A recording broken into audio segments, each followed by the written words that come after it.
Yeah. Welcome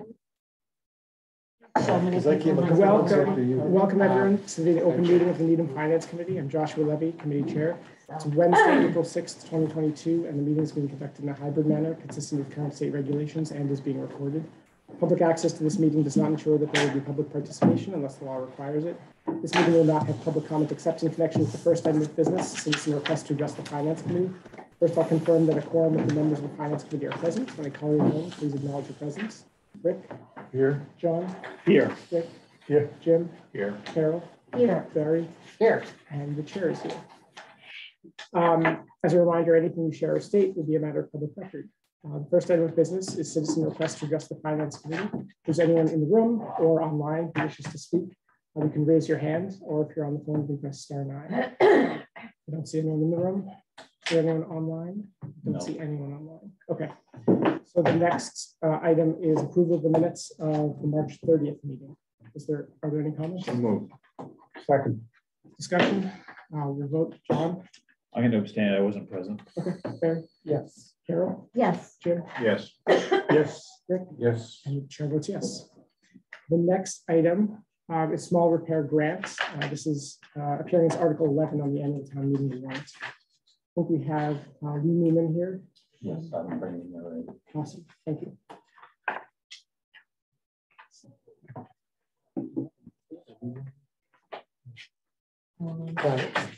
It's at 11. It's at 11. Oh, it's no longer 11. Well, you guys have this? What number is it?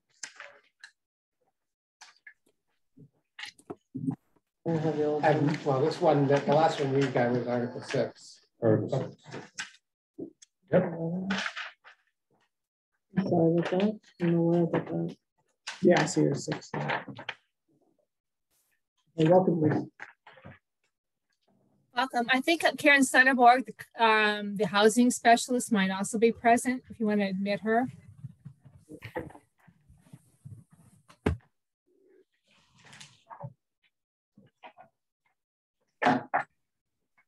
She should be joining us in a moment. Welcome, Karen. Good evening. So do you want to give a brief presentation of this article? It's a recurring article, so it can be very brief. We usually discuss this in years past as well. Okay, so sure. I think this is, are you asking? So this is the basic, this is the request for $50,000 to fund the small repair grant program.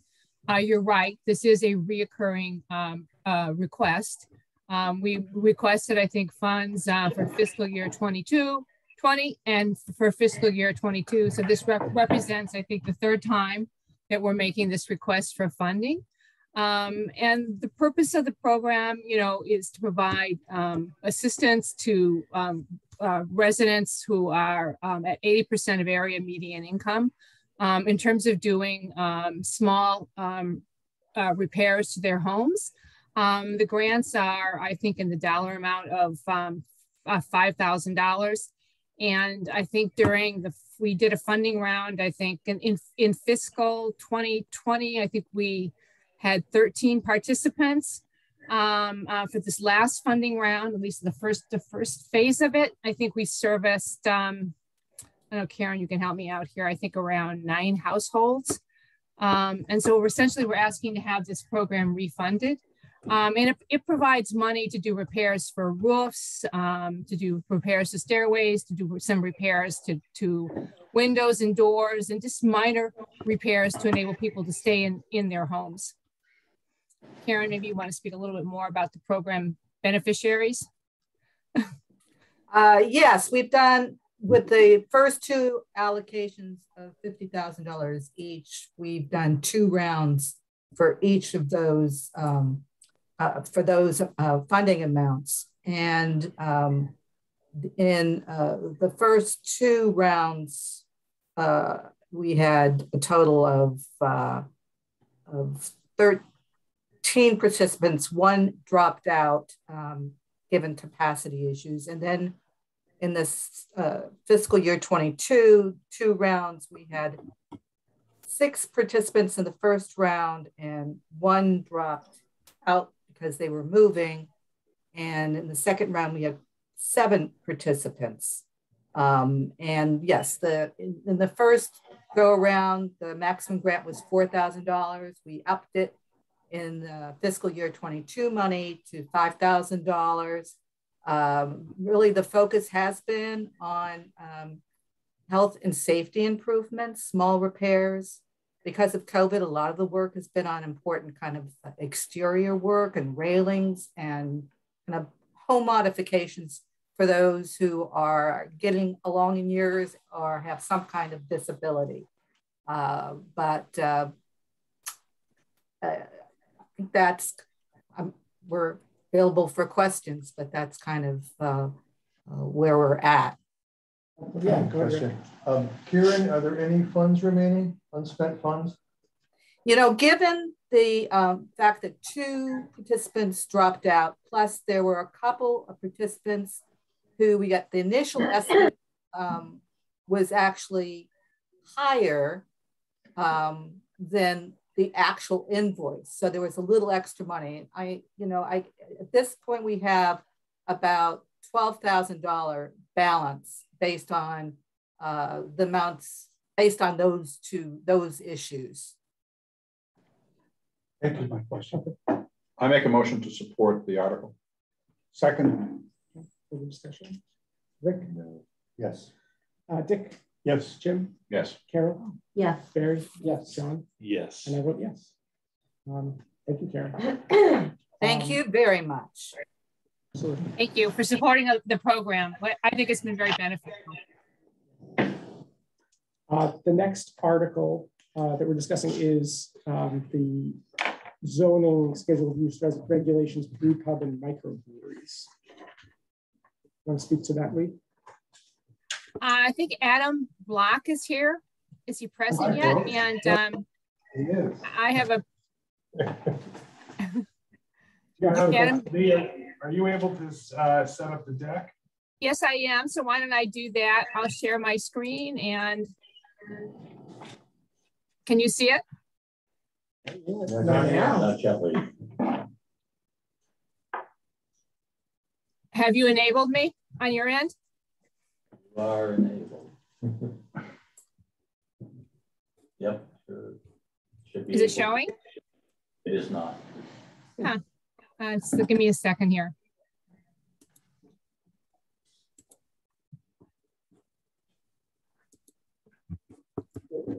There we go. It's coming up here. How's that?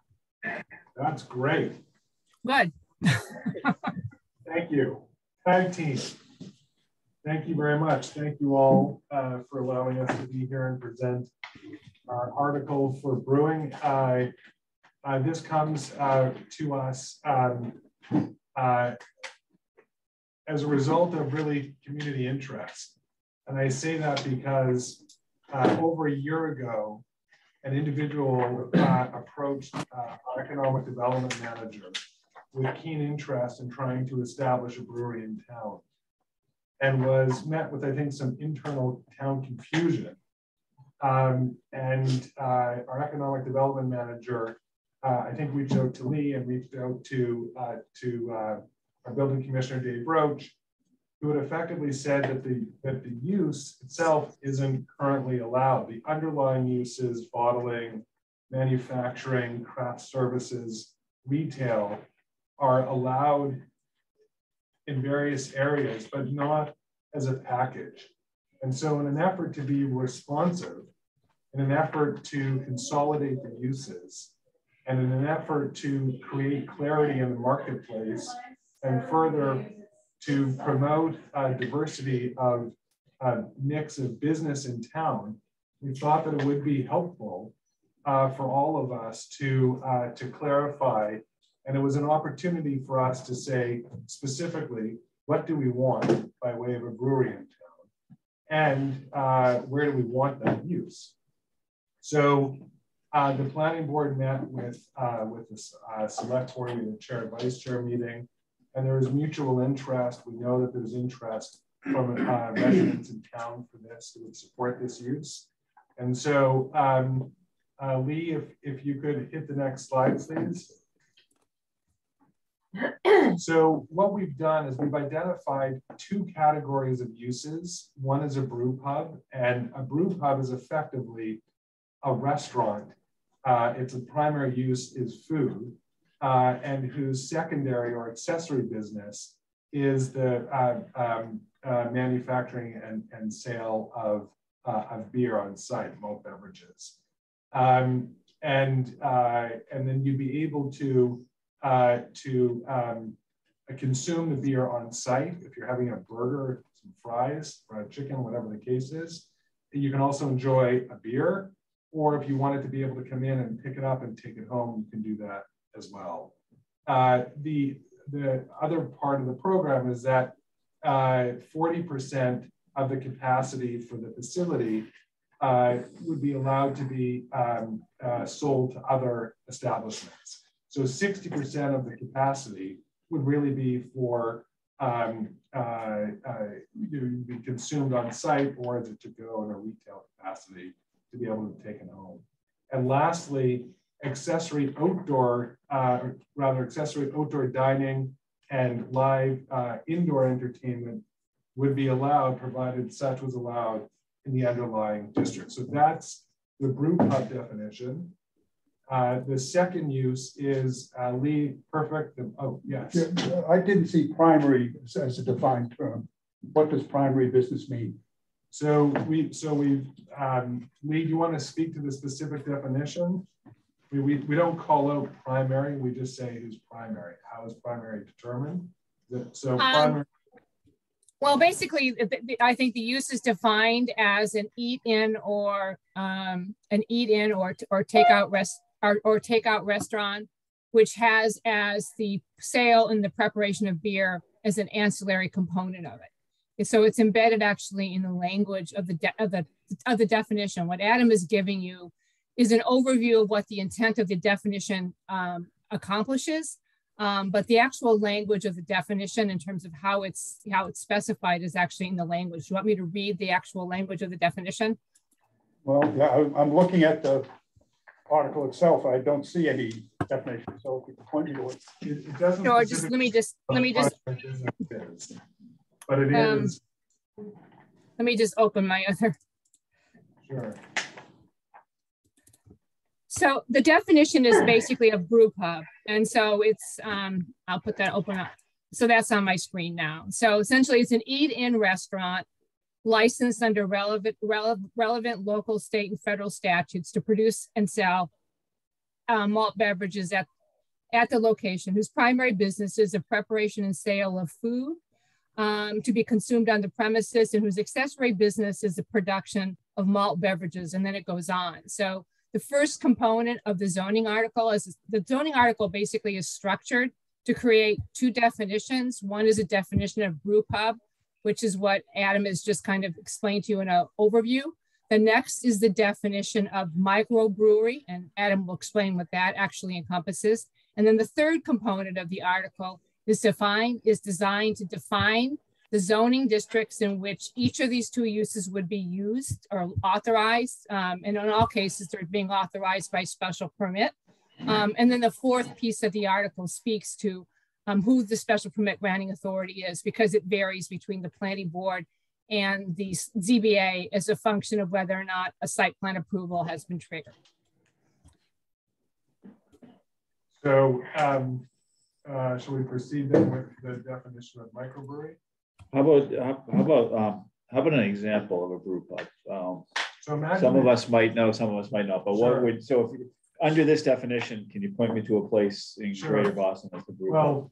Well, one locally, if we were at the James and they were able and they had a drum and they could produce beer on site,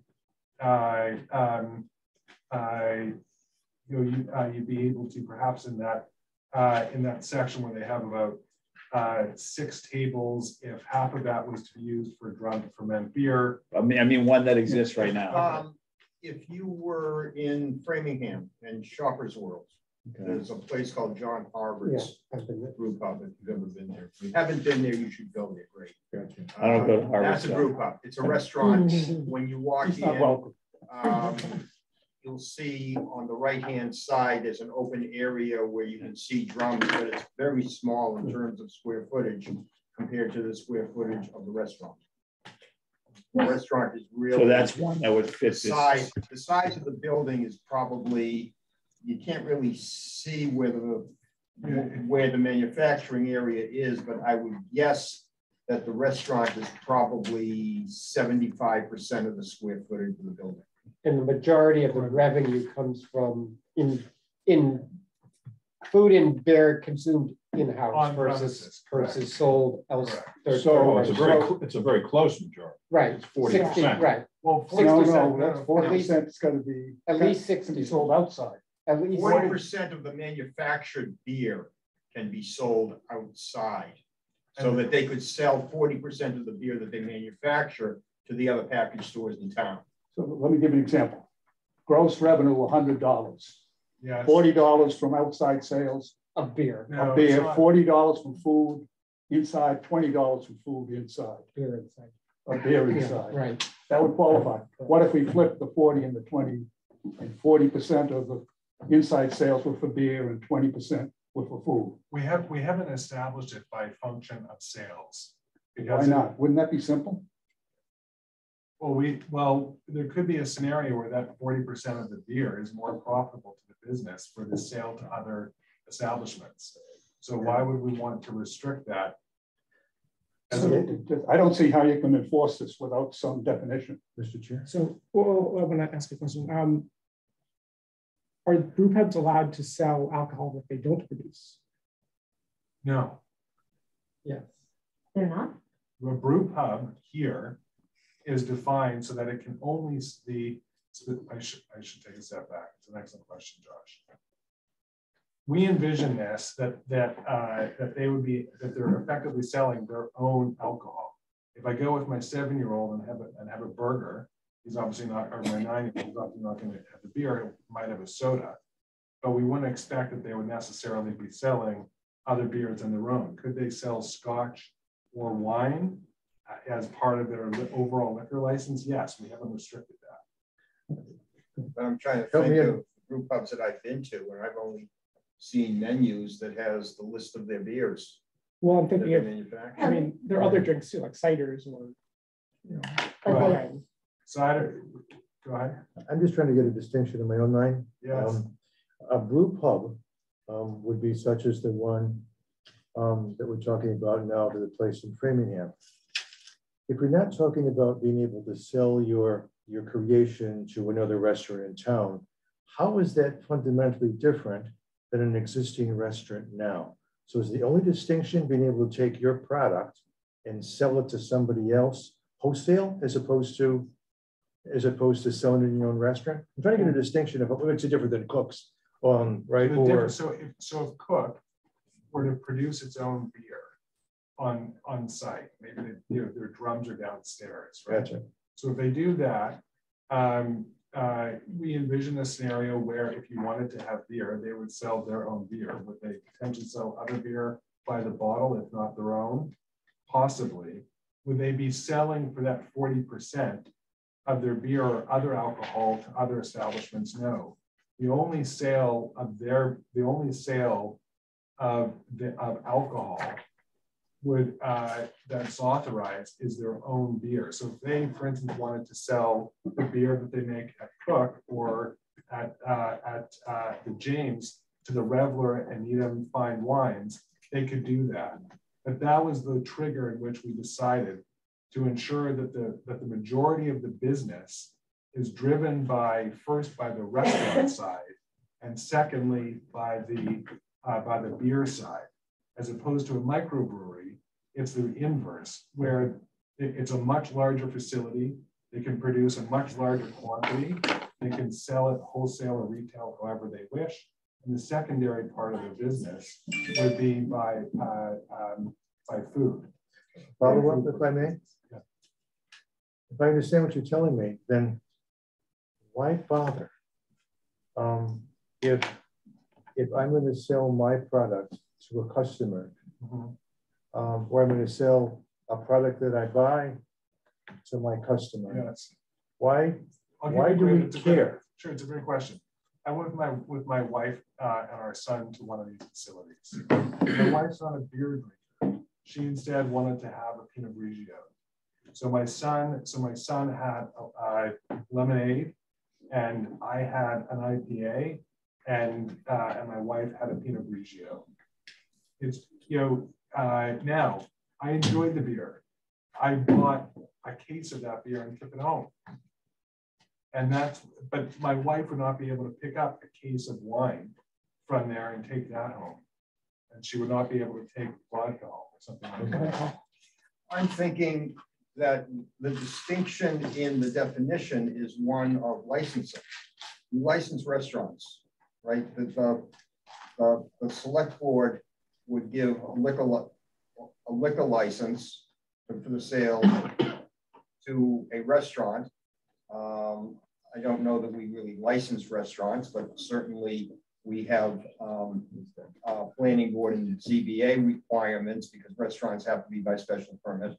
And so it's being permitted and licensed as a restaurant that can sell alcohol, and it gets a restaurant alcohol license, whereas the microbrewery is really getting a whole different set of licenses, especially from the federal government and the state government, in terms of because their main business is the manufacture of the beer. And that's licensed by the federal government first, and then by the state government, and then it comes to the town and the select board. Go ahead, Jim. To license them.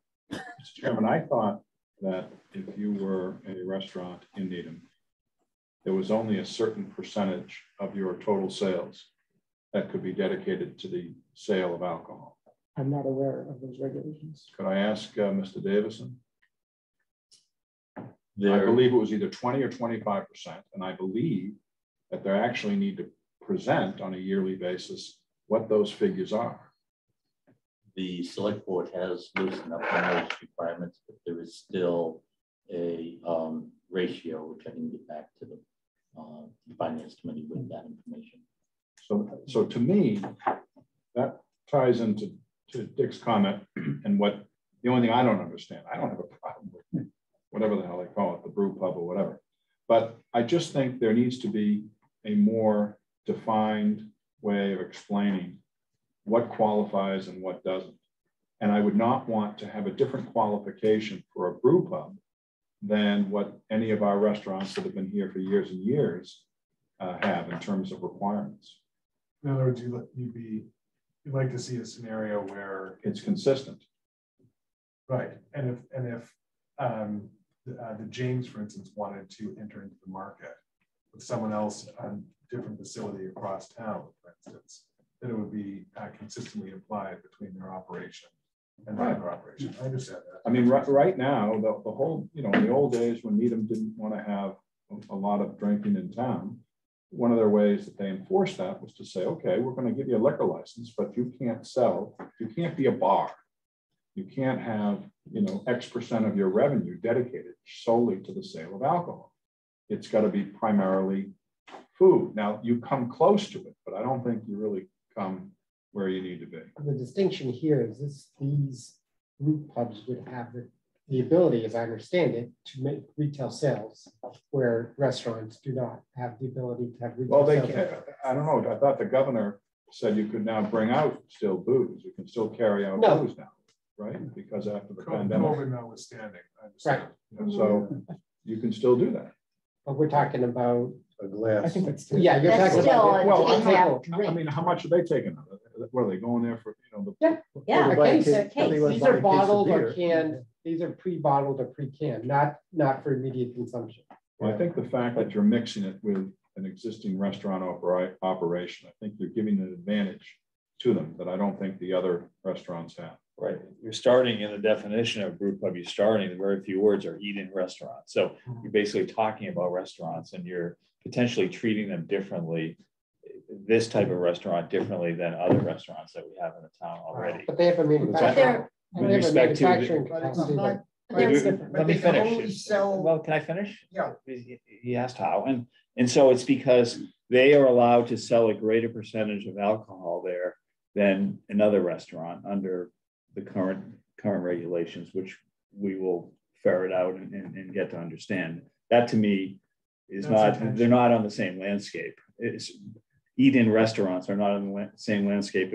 If here they're allowed to sell more alcohol than another restaurant would be that didn't meet, wasn't approved. So differently. So that's actually intentional. And the reason for that is, as opposed to going right now to the James, where it's true, if I wanted to pick up a burger and take it home, and they gave me a bottle of closed beer specifically only because of the pandemic, or maybe vodka in a glass, and I could take that home if the glass is closed. That's a pandemic thing. But the business model for a brew pub is different than that of a restaurant. The brew pub is investing hundreds of thousands of dollars in additional equipment, going through a multi-permanent process, unlike those other restaurants would, in order to be able to do this. Well, that's just not true. You don't know how much money restaurants are investing just because you decide that this particular one is more. Excuse me. It seems very strange that, frankly, the finance committee would have a meeting where the finance committee members don't get a chance to speak, while outside people decide that they want to speak. So, Mr. Chairman, we're going to conduct our meeting and our hearing as we see fit, correct? Yes. Okay. So the point I'm going to try to make again for the last time is, if there was some concrete definition with respect to what is and is not allowed, that to me is something I would be in favor of. I'm not against the concept of a brew pub. I don't like the fact that it may, to some extent, maybe not the same as Barry would say, that would compete against our other restaurants. Dick, did you have something? Yeah, I just wanted to follow up on my earlier hypothetical of the 40-40-20. Under that assumption, 60% of the revenue would be from alcohol, beer sales, and 40% from food, yet that would be primarily in the business of food. I have trouble with that. And that would even be more simple than that, because if I understand a brew pub is that you can go in there and you can buy some of their manufactured product, which you can't do in a restaurant.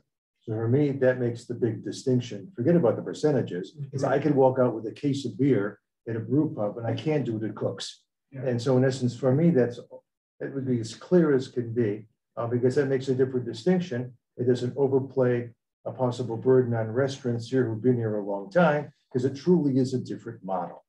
And so we're never confusing the food business. We're just talking about the model, right? Sure. To me, that would make sense to do it that way. I think we're not focusing in properly on the definitions. Okay. The ancillary business is the production of the malt beverages. So it's not just a question of they're selling beer. They have to be actually producing the beer as part of, to be a brew pub. And they're not competing with other restaurants any more than any other restaurant that comes into town. It's another restaurant. That's what it is. It's a restaurant.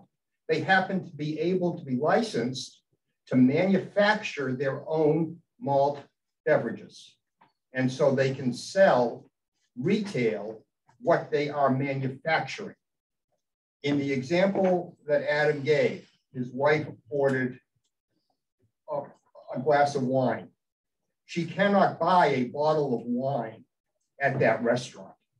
Adam could buy a case or a 6-pack of beer that is manufactured there. He can't go in there and buy a 6-pack of Budweiser. He can only buy the beer that they're manufacturing. It's a combination of a manufacturing operation and a restaurant. The big difference between a brew pub and a microbrewery is which is more prevalent. The restaurant, the primary business is the restaurant, and the microbrewery, the primary business is the manufacture of the product and the retail sale of the product, or the wholesale sale of the product. And they can have a restaurant attached to it as an accessory. Now, the 60-40, I don't want you to be confused. The 60-40 is purely on the split of the retail or wholesale sale of the product. It's got nothing to do with the revenue from the restaurant. I understand that. I was just trying to understand the definition of primary. And as I understand it, primary can be less than 50%.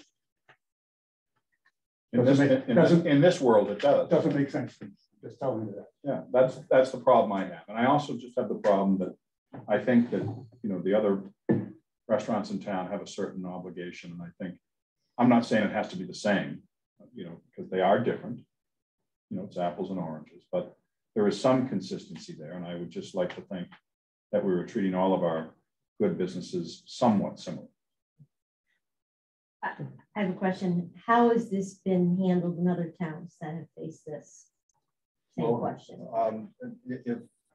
If Lee is still with us, these were originally drafted from what other towns have done, and then we kind of tailored them from what other towns have done to what we would want to see here in Needham. Like, for example, other towns have included manufactured cider, and we decided to take that out. Right, so we looked at Framingham and Natick and in Rentham, and I think in Cambridge, in Arlington, a number of towns that have actually crafted zoning to allow for these different uses. And have defined, you know, terms such as pub, as a pub use, as microbrewery, nano brewery, brewery, and tried to figure out what was the appropriate model for, you know, for Needham. I'm using those other towns as examples. And in most of those communities, they were allowing these kinds of uses, the pub use in areas such as their village centers or their downtown areas where they had restaurant uses. And they were directing their brewery or microbrewery use to some of their industrial areas, which is kind of what the model is here in Needham. So we looked at a number of different towns, how they had actually, you know, crafted the zoning to allow for these uses to go forward, and then basically set that as the foundation in terms of creating our own definitions and trying to decipher where it made sense to allow the uses and under what terms. Some of the towns were more liberal. They allowed the uses, some of these uses by right in certain districts. When we made the decision that that was not how we wanted to manage it in Needham, we felt that it was important that the use go through a special permit process so that boards would have the opportunity to hear the specifics of the proposal and to be able to condition the use so that it was meeting what the town's underlying goals and philosophy were. Thank you, Lee. Did you want to continue with your presentation? I don't want you to not have a chance to finish. Thank you. Sure. I think we can pick up with the microbrewery, which I think Paul has effectively laid out. The microbrewery flips, it's effectively a business that produces beer for wholesale and resale distribution and sale, and can be consumed on-site or off-site. It does have a maximum capacity of 15,000 barrels a year. And we took a look at that. For instance, you may be familiar with the brand Trillium, which is a very large brewery, still regarded as a microbrewery, however, in Campton. And we were limited, we were reducing the quantity, for instance, in comparison to what they can manufacture. And then as a secondary business or as an accessory business, there'd be food service available as well. You could host an event at the facility. There would be factory tours. People like to see that as a form of entertainment. And then again, if it's permitted in the underlying use category, in the underlying uses in the district, live indoor entertainment would be allowed. Lee, can I have the next slide, please? So as Lee was mentioning specifically, we're only allowing brew pubs and microbreweries as a special permit, not by right as some other towns have done. So you can see the list of districts. The business district, Chestnut Street business, the center business, Avery Square, New England business district, Island commercial 128, mixed use 128, and Highway Commercial 1. Just a note to say that as part of the feedback and to be responsive to the town that we received, there are unique characteristics of that area where Highland Terrace is. And so what we've decided to do and to be responsive to them is to restrict where a brew pub or micro brewery can be, and that it would be west of 2nd Avenue. If you were south of Highland Avenue, you'd have to be west of 2nd Avenue. And there are unique characteristics because that particular part of our community is buttressed predominantly by intense business districts.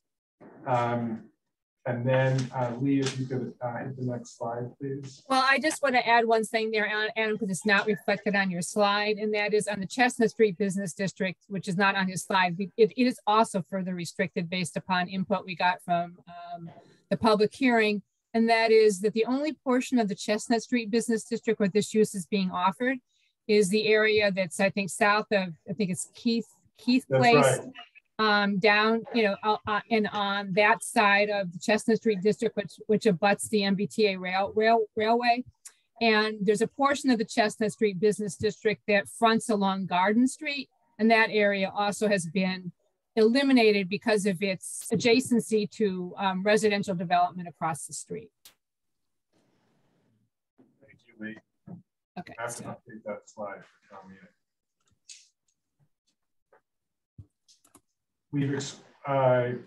And for the microbrewery, we've allowed it, in these districts again with those carve outs that we've mentioned. Microbrewery is not allowed, though. For instance, we haven't allowed it in the Chestnut Street Business District or in the Center Business District. Next slide, please, Lee. And we've excluded the residential districts, we've excluded it from the industrial districts, and we've excluded it from the institutional districts. Next slide, please. I think that's phenomenal presentation. Rick, did you have a question? Yes. Oh, next slide.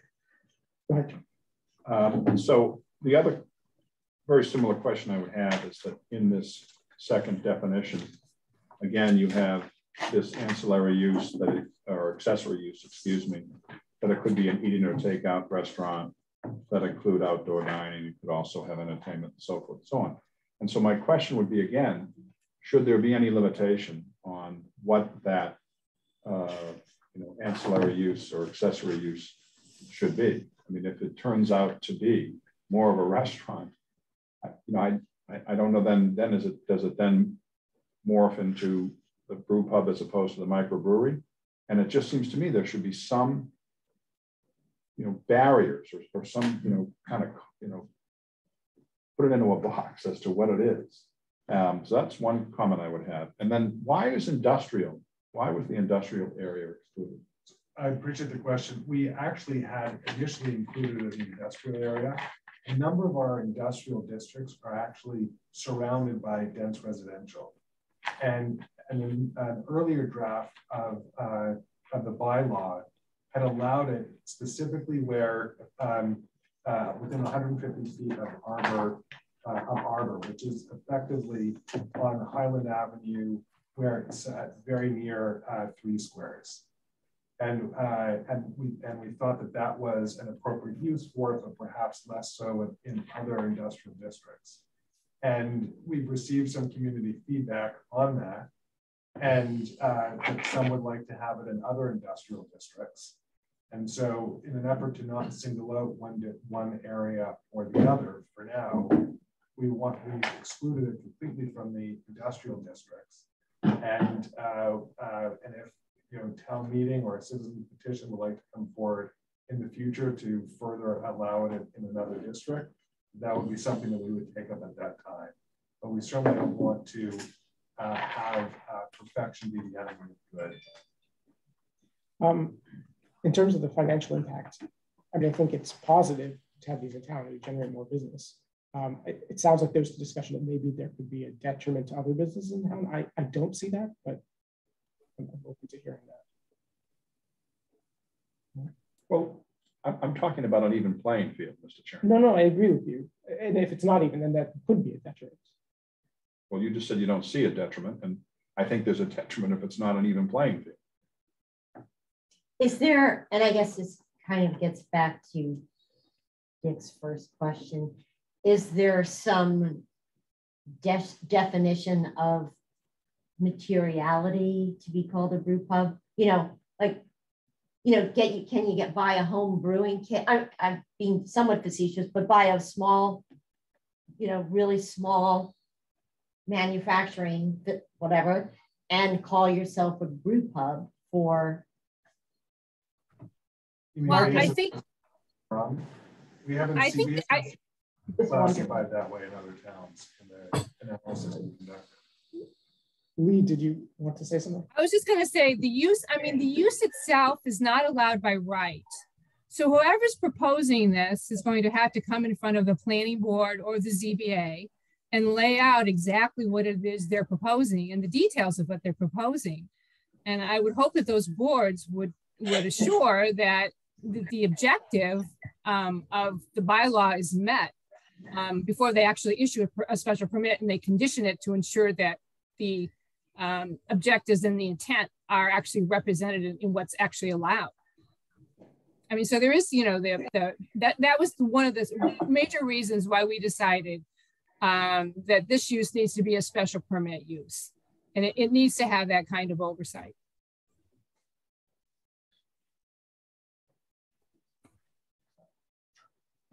I think fundamentally it's positive to the town, but if a business model such as this is fundamentally different than a business model of a restaurant, then how can one speak to equality if the business model is different? Which quality of what?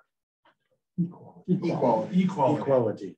How do you can't make a comparison, can you? If you can, help me understand. Well, I don't know that there's necessarily quality in our existing restaurants, other than in its simplistic form, they serve food and some serve alcohol.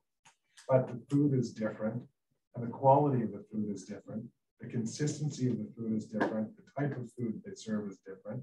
The size of the facility that I operate in is also different.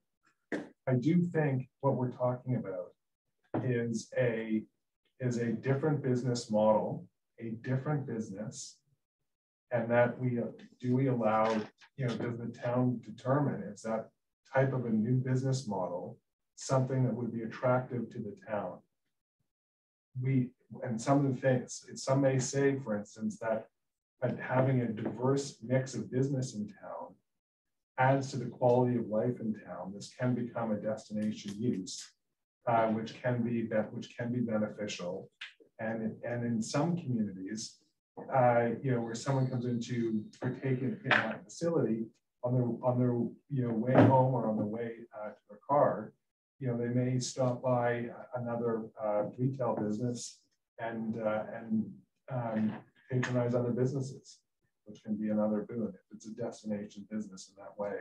In the same way that if someone is going, if my wife and her friends, perhaps with Heidi, are having dinner or lunch at Sweet Basil, and they would have gone across the street and shopped together for a few minutes at Covet and Lou, which unfortunately we lost to Newton. But that's a kind of a destination that we've seen with our restaurants. It's just a different type of model. Maybe I'll just ask Jim, because I don't know how you seem to feel strongly. I'm just curious. No. Do you want me just to go along with everybody else? No, not at all. No, I'm asking, do you think there's a risk, if there is this inequality, do you think there's a risk that restaurants would choose not to come to Needham as a result of that? No. I'm concerned about everyone should have the same relative rules and regulations and policies. That's all. I mean, Dick raised a very good question with respect to what does the definition mean? Eat-in restaurant is the primary use, and yet it's clear, as we have learned, that eat-in does not have to be the primary use. Both serving the alcohol within the premises and outside the premises could actually be a greater percentage than what the eat-in is. And having been around the block a couple of times, I know that restaurants, and Dave said that It's changed a little bit. Well, I haven't been around forever. So the percentage, but there's still some percentage that you can't just be, you know, a place to hang out and have drinks. You've got to serve food, and they have to show that every year. So all I'm saying is, I'm not saying that it's the same. A brew pub may be different, and I'm in favor of a brew pub. I just think that you want to make sure there's an even playing field for all of these various constituencies. That's all I'm saying. Can I ask a question? How would you foresee a more equal playing field? I understand. I want to better understand what you mean by a more level playing field. Well, essentially, you know what they say at a deposition, John? That's why I get to ask the question. Okay. Go ahead, Mary. No, but there's the way I'm looking at it, there's two businesses under one roof, right? You're defining a restaurant, and they have the ability to do retail sales. I don't know if that's what this says and what the intent of this is, but essentially what you're describing is two businesses under one roof. One has retail sales, and one is is a standard restaurant for all intents and purposes. And whether from a, you know, what the devil will be in the details, whether from a licensing standpoint, the restaurant portion, and I don't disagree with you, Jim, should comply just like everybody else has to. And the question is are we distinguishing with this your ability to essentially out the side door of the restaurant to have this manufacturing business that it's separate and distinct in essence, but all under one roof? And that's kind of what this is. And then you can't say that eat-in restaurant is the primary use. You can't say it. That's the problem there. We should just be upfront. Well, exactly. I'm just saying it could be 10, 20%. They could come for a couple of burgers, sure, but really what they're there for is to buy. We don't know what it's going to be. No, nobody knows what it's going to be. I understand, but you are by your own definition allowing that to be the result, right? Which I'm not against, but let's call it what it is. Is that not different than that? For instance, if Paul and I were to go to Ray's and we were to go there, they serve food, but instead we had a couple of beers and chatted about FinCom stuff. The difference is that all restaurants in Needham need to comply with the regulation with respect to the percentage of sales of food versus alcohol. I thought I had made that clear. No? I thought I think I've said it a number of different times. I think Dave even said that regulation, which I think was 20 or 25% back when I was doing some of this stuff, apparently it's changed a little bit, but there's still some regulation. Is that right, Dave? There's some form of regulations. So let me ask a question to Jim's point. Would that not apply to the restaurant portion of their business?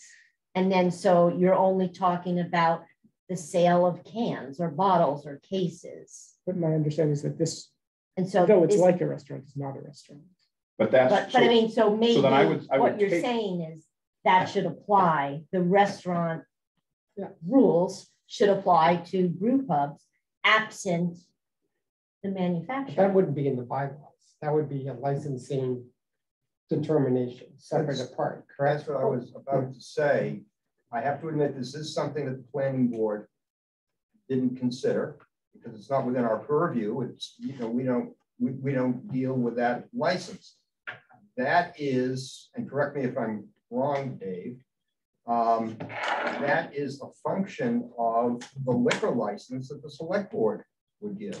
So if the select board has a rule that says to get a restaurant liquor license, you can only have a certain percentage of your sales be from alcohol, I would imagine that would apply equally to the restaurant portion of the brew pub. You had a question. I don't want to interfere with you. So I guess that does help clarify. And that would be a function of the application process for the liquor license. So the liquor license would be licensed as a restaurant, even though it would be both a brew pub and a restaurant. Yeah, in some sense. A brew pub is primarily a restaurant, so it's subject to the same restaurant rules. I would imagine it's subject to the same liquor license rules that all restaurants in town would be subject to. I just don't know what those rules are. Yeah, so and I think that it sort of goes to what I'm looking at. Why I look at this is, I hate to look at things in isolation. And this to me is really isolating something when there's a lot of other things that are at play, such as what our licensing is and how we license our restaurants and how, for alcohol and food. And I would think that you'd want to look at this in the context of everything that we're doing here and how we regulate all establishments that sell alcohol and sell food, and make sure that this ties into those, and then that one is thought out differently and isolated from the rest of them. And so it doesn't sound like that's occurred here yet. It sounds like this is relatively new from what I'm hearing.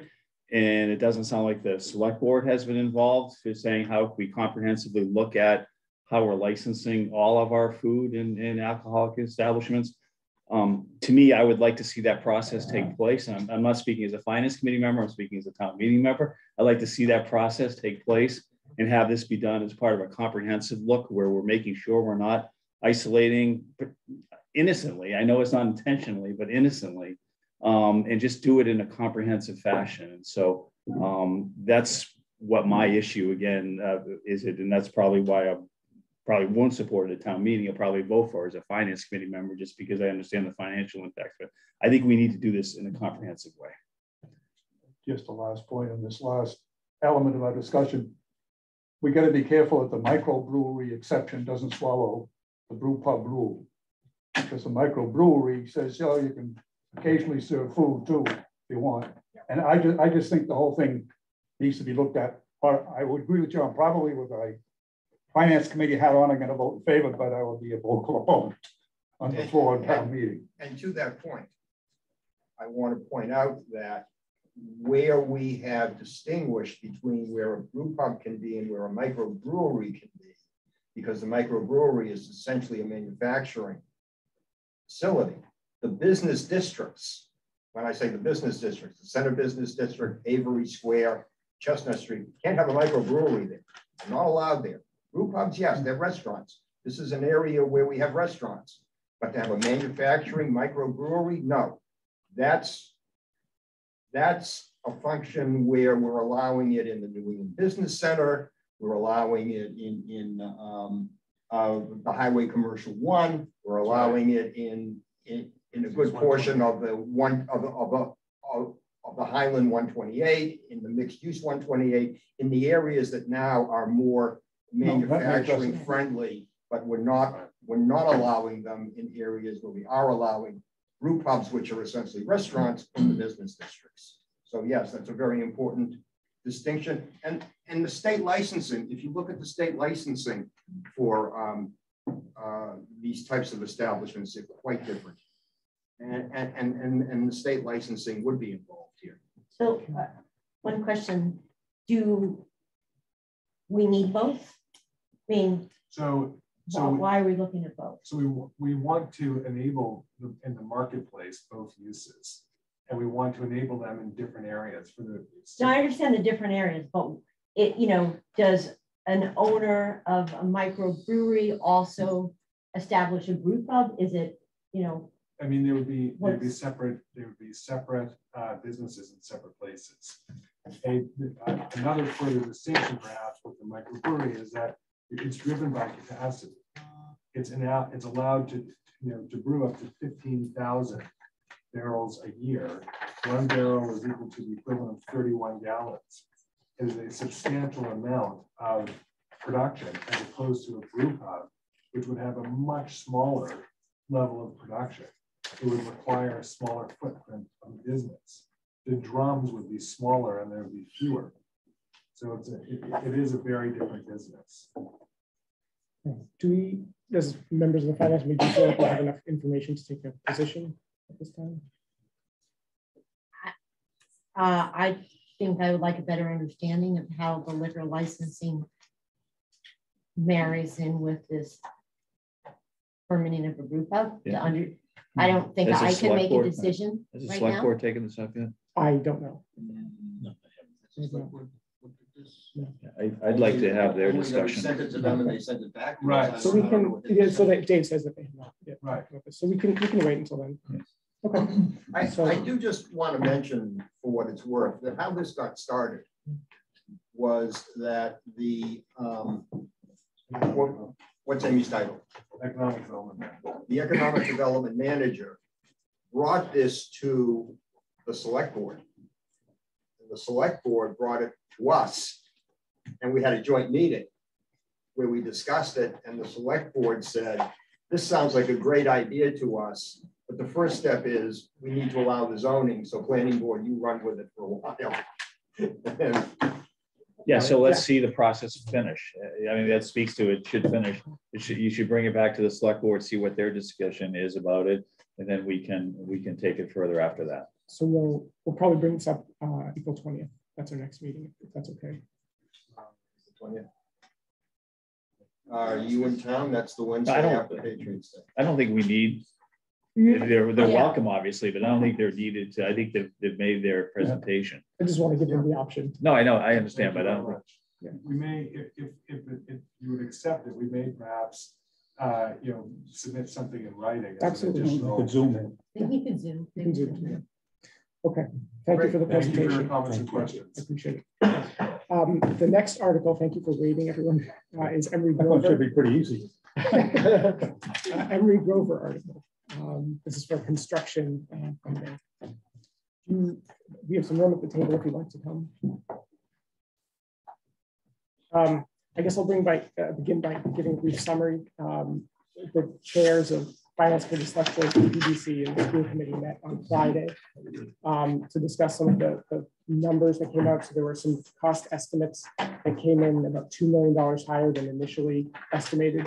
There were some discussions on how to proceed, and from the understanding also that these estimates, there's a lot of uncertainty about the estimates. They could be higher or lower. John, do you want to mention your suggested? So my suggestion at the meeting was that we, instead of making an amendment to the proposed article in the 19.4 million, now to have the design process finish and the bidding process take place, and then we can see at that time if there is a request to add further to this appropriation. Or if that's necessary. If it's necessary. Yeah. Just a question follow-up on that. As I read the material, I thought that the suggestion was going to be that was going to be a special meeting in the fall or in the fall. Okay. At the fall time meeting. Yeah, fine.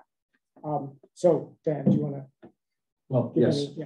Thank you. And it's always great to come to the Finance Committee meeting. And the main topic of conversation is alcohol. So it's a good day. It's a good day. Doesn't happen very often. No, it doesn't. So I just want to give you really a kind of a brief overview of the project at this point, and I think there's some others who are here who can provide some more detail on what you were just discussing. First of all, the design process is moving forward. The Hillside portion of the project, really what we're looking to do there is we're not changing any of the spaces inside the building. We're moving in as the police and fire and design, and leaving essentially all of those pieces in place, including walls, evidence lockers, things like that. Hillside will need some life safety system upgrades, particularly related to the sprinkler system and a portion of the building. Some electrical work and heating, which is also subject of another warrant article. The EU design is also proceeding. That's kind of further off, but what we're doing there is incorporating a lot of the workspaces we talked about, shared spaces, community conference spaces, offices, and we're sticking to the four corners of that existing building, if you will. And we're taking advantage of being able to use the attic, which right now is off limits, but will be a component of the final design if approved. Last week, the CPC, after a lot of conversation, voted to support $6 million for the project. And as Josh mentioned, we learned last week as well that two estimators came in with designs, with estimates. They've been reconciled at this point.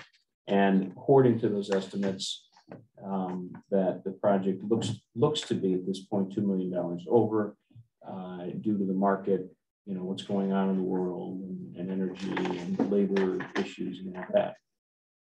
We had a really, I think, thoughtful and healthy meeting with the chairs of Finance Committee, Select Board, School Committee, PPBC, CPC last week, discussed this, and as John just outlined, we would hope that we can soon move forward at town meeting in a month or so.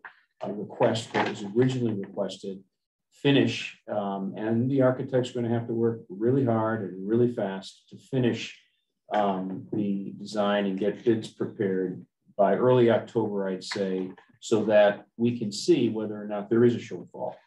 And if there is a shortfall, then to come to the various boards before town meeting to say, this is what the shortfall is, this is what the project is, what should we do? And can I add one more thing to that? So it was also discussed about the possibility of, since there is some uncertainty about the numbers, perhaps we could just defer until October when we have clearer information about the numbers. It seems like that's not as feasible because we need to have an authorized amount in order for the bidding to come in, even though the bidding is not expected until the fall. I understand. Yeah. So that's kind of the big picture on what's happening. And I know that Hank and Peter and Rick and others may have more to add to that, but I think I'll turn it over to you and the committee for questions that you might have. I know Hank also has hard copies of some of the documents you've received electronically. So, and if you need some, I'm sure you can pass them on. Thank you. And I think the CPC recommended $4 million in debt and $2 million in cash. Right? That's correct. And then from the town side, it would be as printed in the warrant. So thank you very much. 4.5 million in free cash and the remainder in debt. Yes. Anyone have any questions? I understand that of the 4 options that were talked about at the big open meeting, it's now been reduced to 2 options. The master plan. You're talking about the master plan. Master plan. That's what you're talking about. Yeah. Yes, that's but one is, yeah, but that would, I guess it does. I'm sorry. Take your time.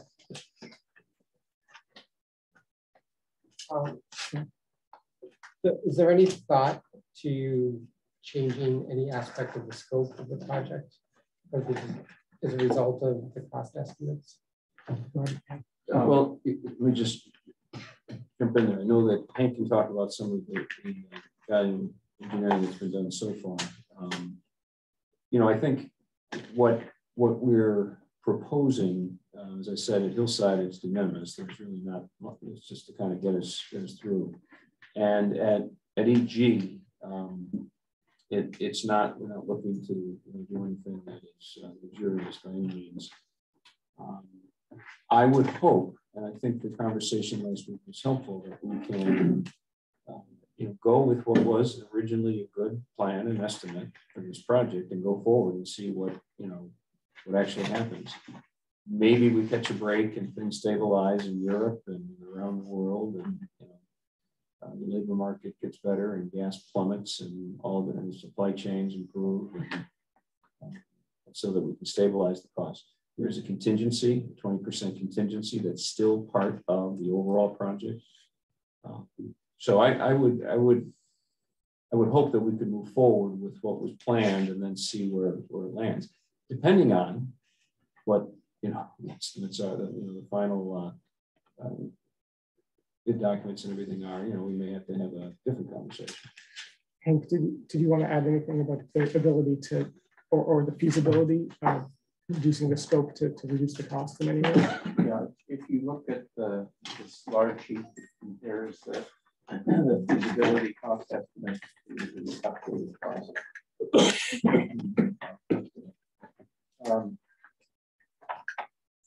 The escalation that the cost estimate saw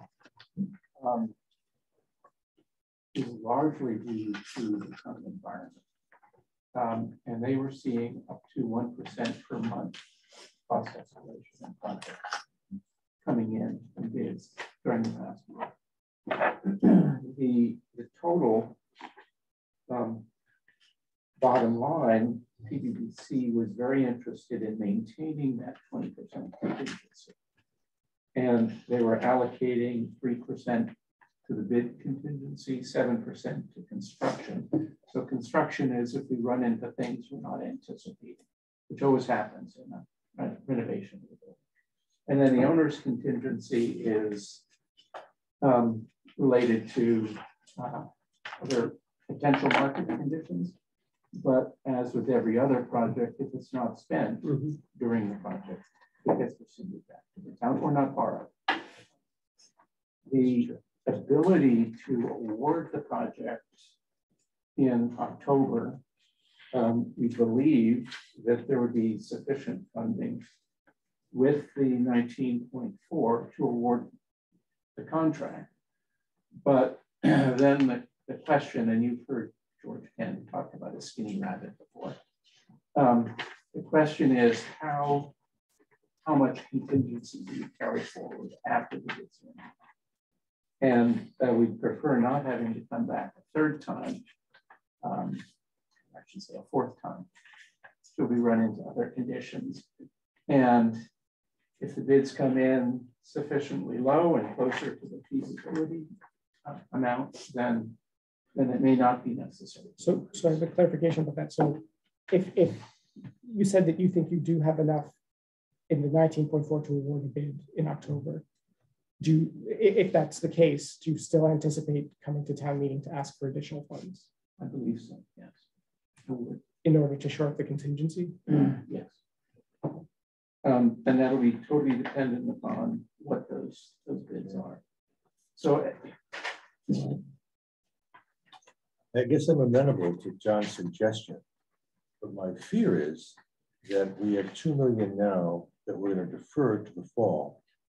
And could that 2 million demonstrably grow to 5? So someone here, before it begins, really asking the question, is it worth spending that money? And now we're way down with 5 million more on, and that 20 grand is gone, or that 20 million has gone much higher. I'm sure you've thought this through, but how have you thought that through? Could we jump to the two schedules? Again.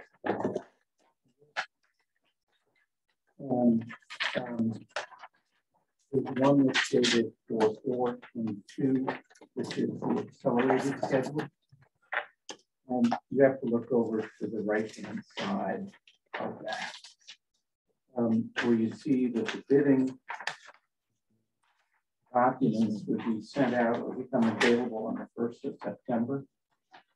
You would get filed sub-bids in by the 22nd of September. And then the GC bids would be due on the 6th of October. That would enable us to go to the PBPC on the 11th prior to special town meeting on the 24th. So it about as abbreviated a schedule as we can possibly get. Right. I think my question though is about the money. And you're not clairvoyant, or you should get a different job if you were. But my fear is that the fall is going to be a much larger number that, looking at it from this perspective, we're not seeing. And then when it's too late, we're stuck. And so that's my question. At that point, if you look at the bottom schedule there, the Hillside, we will have to award the Hillside contract in anticipation that the EG will proceed. That would be awarded in this scenario on the 17th. That's why the emergency preamble would be necessary. May 17th. Right? May 17th. May 17th. So that the contractor could initiate construction on the Hillside project. So those funds would be committed. That's somewhere in the range of 1.4 to 7 million. We don't have those bids in hand yet. The commitment to the contractor wouldn't be done until after the fall special town meeting. We will, in the midway, have a 50% cost estimate update, which on the upper schedule here is scheduled to occur during June and July. So we'll be checking in once to see whether the DD cost estimate is closer to the target or whether their costs are coming down or going up. So we'll have a midpoint, if you will, where we certainly brief you. Is there a difference in cost between the accelerated schedule and the regular schedule? There, in the regular schedule, we wouldn't have the bids in hand until the end of November. But we would have two estimates along the way, a 50% and a 90%. If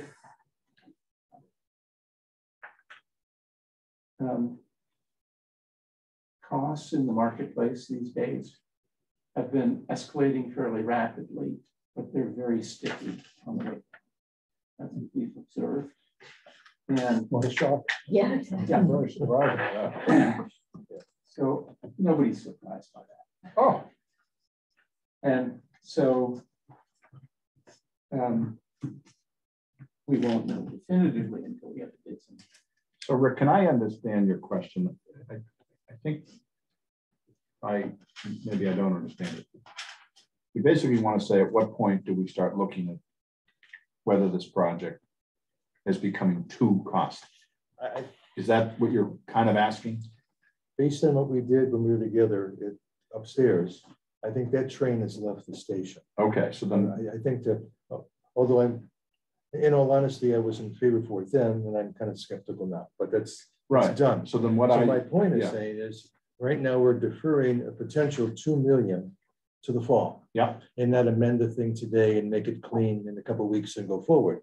My question is, in the fall, if that $2 million, for whatever reason, because of maybe unforeseen issues or whatever in a very, very old building, takes that $2 million and makes it 5, so it takes the overall cost higher, it's much, much too late to do anything but say la vie and move forward. So my question is, does it make sense to say nothing now, to John's point, and keep the folks understanding that this is a kind of a moving target, as opposed to like having to defend $5 million in the fall, in additional costs. And that's all I'm saying. Okay, but you could be defending $5 million in the fall. I think the point is we just don't know. Right. We shouldn't worry about $2 million at this point because we're not there yet.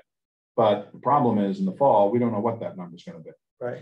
So if I may, Mr. Chair, I think to the point, I think at Maytown meeting, and we're working on some FAQ on this, we have to be honest and share. This is what we know today, and it's likely we're coming back in the fall for some amount.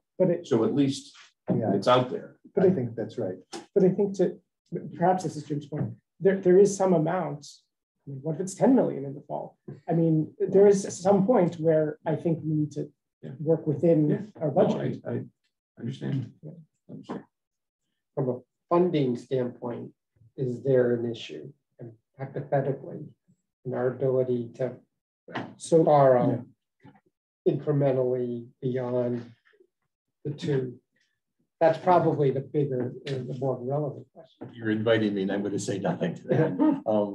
But yeah, I think you make a very good point. Well, no, I think we need to understand that. That's my only point. I'm not asking for an answer today. I think it's something that at some point we should get our arms around. Well, it will impact the overall financing of all of the projects. I think the point that needs to be made, though, the finance committee has got to reserve the right to say, whoa, stop.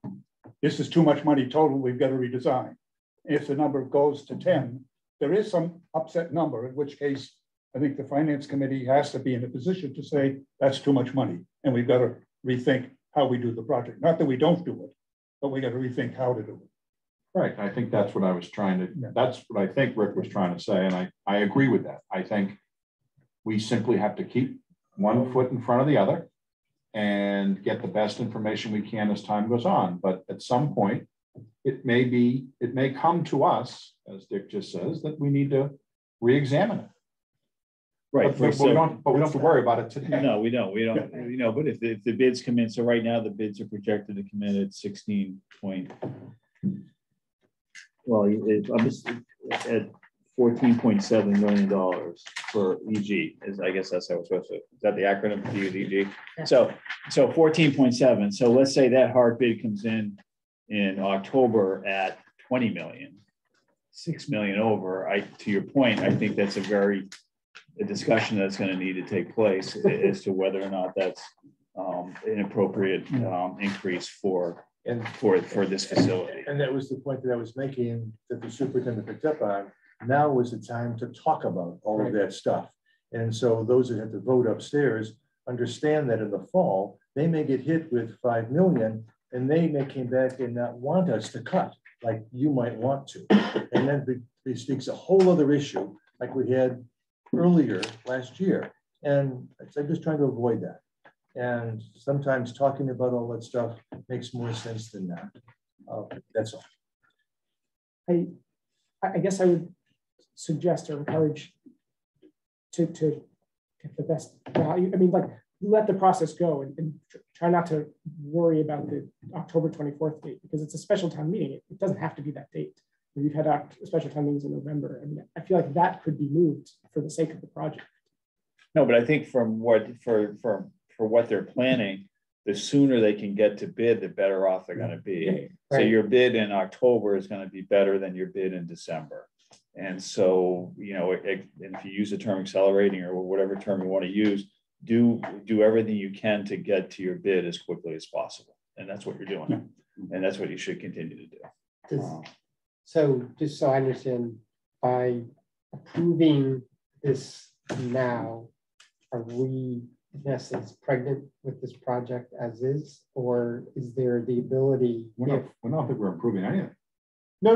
Well, this article. This article would be approving 13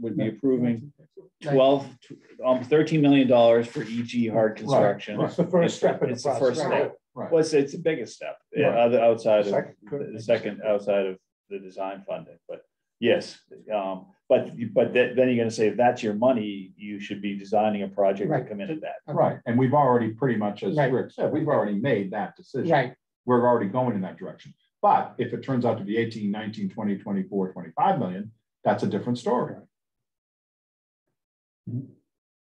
So I think in short, like as always, we will review any other article that comes up to us in the fall.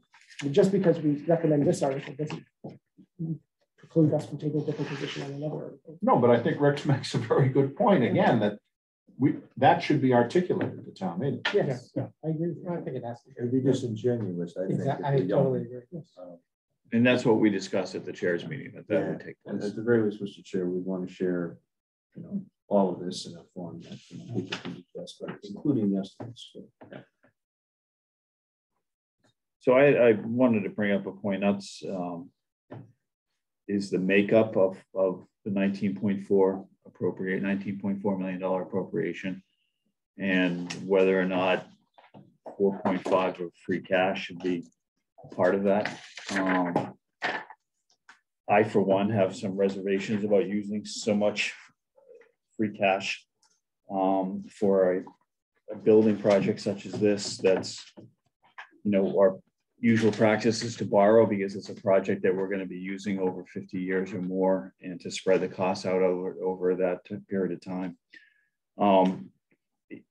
I like to see, when you have something like this for free cash, that we look at other places where that we know we have obligations, but we can't borrow for those obligations. And I'll just use OPEB as an example. We can't borrow to fund that obligation, but we can certainly put free cash towards that obligation.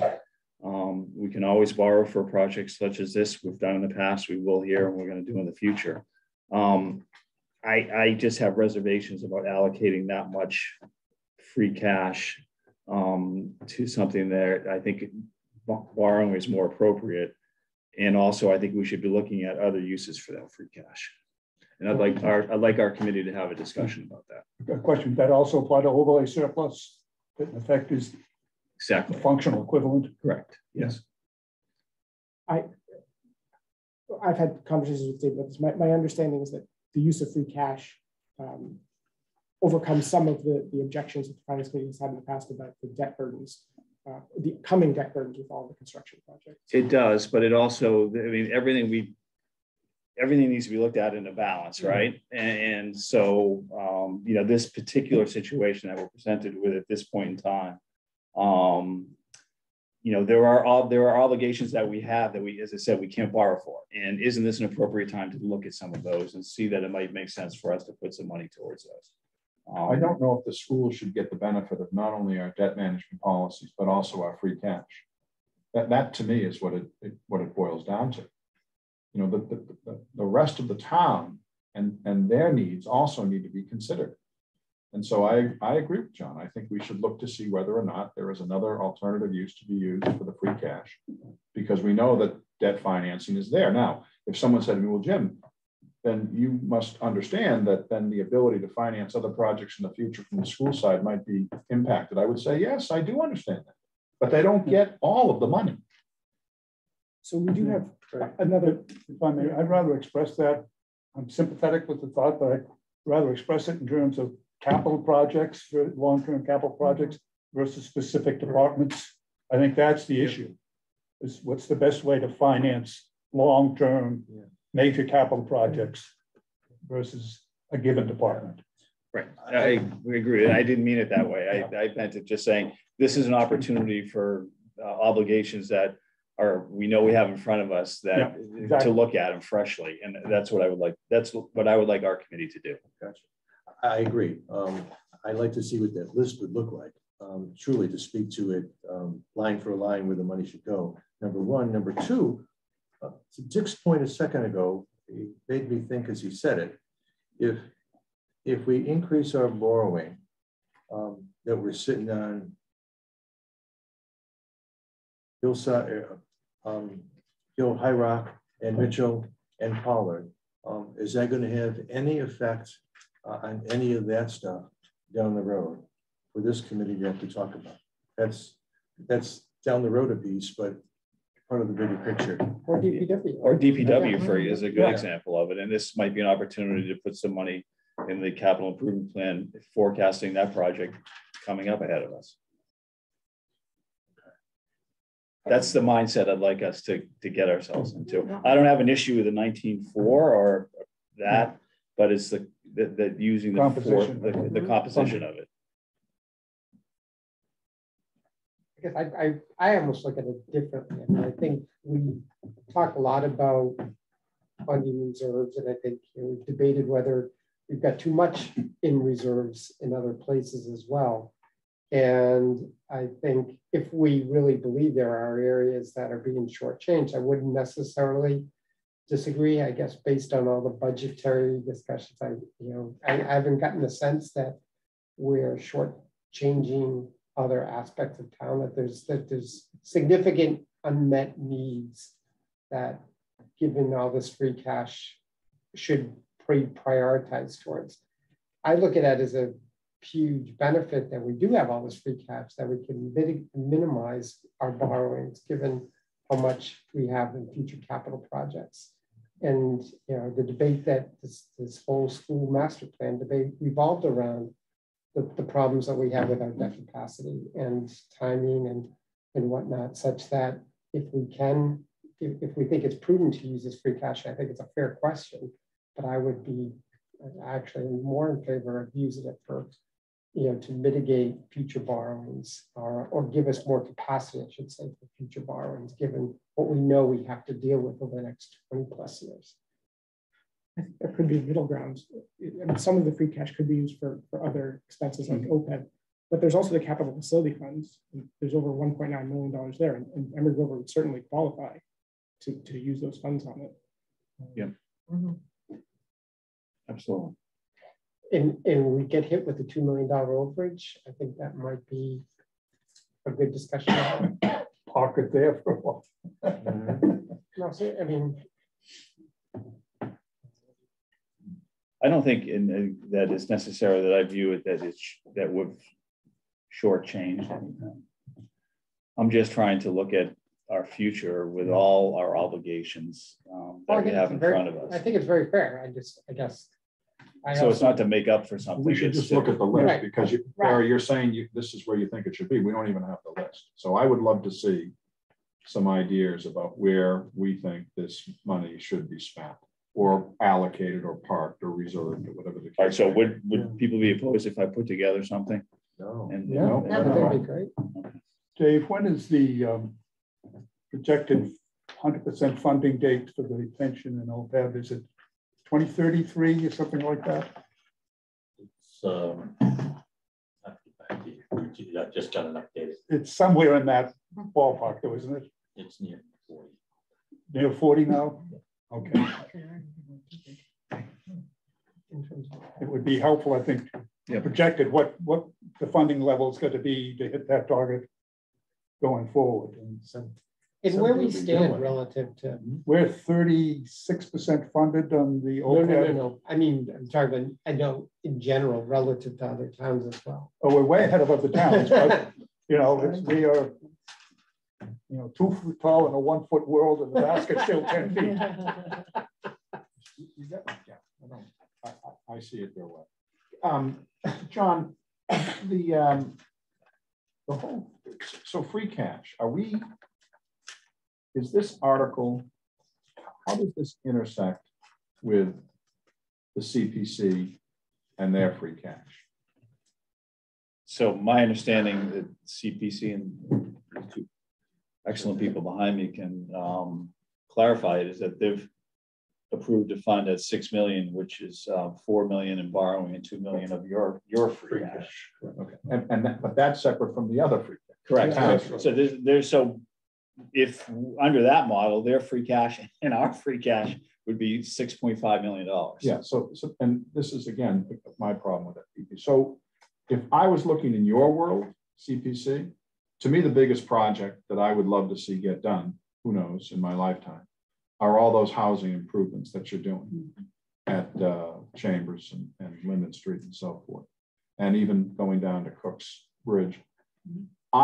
So it's not, I'm not part of the committee, but I can just tell you, just from a taxpayer, someone's, that is interested in these things, that to me is the most important project in town. I'm not suggesting that the schools aren't important, but the schools have a natural constituent base, and they're going to get done. There'll be some pain. There'll be some, financial rejiggering that we need to do to get what we need to do for the schools. But I'm not sure that we have a really strong advocacy group. We have an advocacy group. I'm not sure how strong it is. I'm not sure if it's a majority. If I had my choice, I'd be putting my money in terms of free cash into trying to do as much as we can into the housing project. Yeah, Mr. Chairman. Sure, go ahead. Just to give us by way of background, this type of issue has been what we've been dealing with for the majority of the last 2 months, about how we would go about financing Emory Grover, how we would go about financing the request for housing money by the Housing Authority, how we would go about funding some of the requests that we're getting from Park and Rec for some future field use, for some other projects that are out there. And we spent a lot of time discussing this as a committee, worked with Dave, and we developed a number of scenarios that we looked at. How we arrived at the 2 million, 4 million split is we did that by analyzing, going out 5 years and taking a look at all the projects that were either contemplated or already in the capital plan. We calculated out what our available resources would be through the various buckets that we have, the reserve funds, and how we were funding those. The first thing we did is we continued to plan on doubling the amount of money that went into the community housing bucket. So instead of the standard 10% average, I saw that. Yeah, we go to 20%. So I guess to cut to the chase, Rick, if we get this great project that we're hoping might happen down the road with some state money and some federal money, and then our money. My question to you is, do you foresee that we have enough money that's going to be available to take care of whatever town resources might be needed? Yes, we would manage that going out through time. They wouldn't, the housing authority. Even without this 2 million? Yes, the housing authority may not get $6 million in 2027. They may have to get 2.5 million in 2027, 2.5 million in 2028. But we've done the mapping and the planning to go do that. Just further to that point, which is that we looked at the actual numbers that we had in front of us. The biggest request is going to come up on the first phase of Linden Chambers. That's going to be fully funded under our model. The next large slug is going to be in 2026, and that has to do with a tax credit, an anticipated tax credit deal to rehab high-rise homes. There's the only way to describe it is a $6 million plug in there at that point. We don't know what that number is going to be. It could be significantly less. Has to do with the financial re-engineering that they're going through and how much money they're going to get from HUD in order to go through this financial re-engineering. And then the town, as usually happens with these tax credit deals, the town comes up with a plug. So it's not a real number. My understanding is that it's a really high estimate over it. But even with that, over a 2-year period, we have close to over 4, close to 5 in cash that's available for that. So I think that we are meeting our needs. With this, we balanced a number of things. We wanted to make cash, we had a fair amount of money in free cash. We wanted to not drain that and make that available for anticipated needs with housing authority projects going forward. But we also wanted to give ourselves some headroom after town hall bond obligations winds down to do some additional borrowing.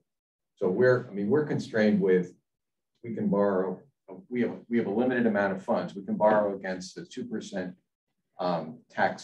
property tax surcharge, but only 70% of those numbers, right? Because we have obligations to these reserve funds. So we have a limited amount of money that we can actually use to bond and borrow against, and we want to protect that as well.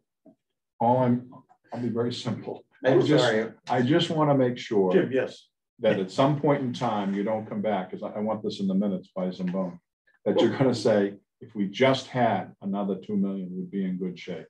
Because I really believe this is an incredibly important and impactful project. And if I'm alive, then yeah, Jim. Okay, so that's great. So now we've got to have to hinge this on you. That's right.